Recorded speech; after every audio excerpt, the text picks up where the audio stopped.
At ito po ang panlasang Pinay. Magluluto po tayo ng sweet and sour pork. So ito po mga ingredients natin. Carrots, red, green pepper, and breaded pork. Yan. So, reheat ang pan lang. Tapos mainit na, lagyan ng mantika, oil. O, ganyan lang. Tapos, scatter lang yung oil kasi maliit lang naman. Tapos, nilagay na natin yung ating bawang at sibuyas. Saute lang ang ating bawang at sibuyas. Yan, halo-halo. Tapos, lagyan ng konting tubig. So, konting tubig, halo-haluin. Tapos, halo-halo. After halo-haluin, lalagyan natin ng soy sauce. So, toyo, soy sauce. Yan. Para masarap. Halo-haluin na naman. After halo, lagyan ng tomato paste.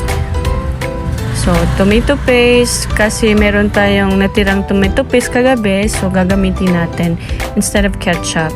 So, lagyan na naman ng tubig, halo-halo, and ilagay natin ang ating gulay. So, start off with carrots. We have carrots. And halo-halo, ilagay natin yung konting green and red bell pepper.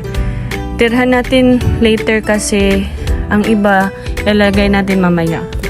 And then, sige, halo-halo yung ingredients, yung gulay natin. Lagyan na natin ng brown sugar. Isa, 2 brown sugar. Okay, halo-halo na naman. Tapos, after, kapag mainit na, ilagay na yung ibang natira. So, the rest of the gulay, ilagay. Tapos, kapag luto na, nalagyan ng tubig kasi wala ng sauce, wala ng tubig. Halo na naman. After ng halo-halo, halo-halo, halo-halo, lalagyan na natin kapag naluto na yung mga gulay, lagyan ng cornstarch para mas sticky yung sauce.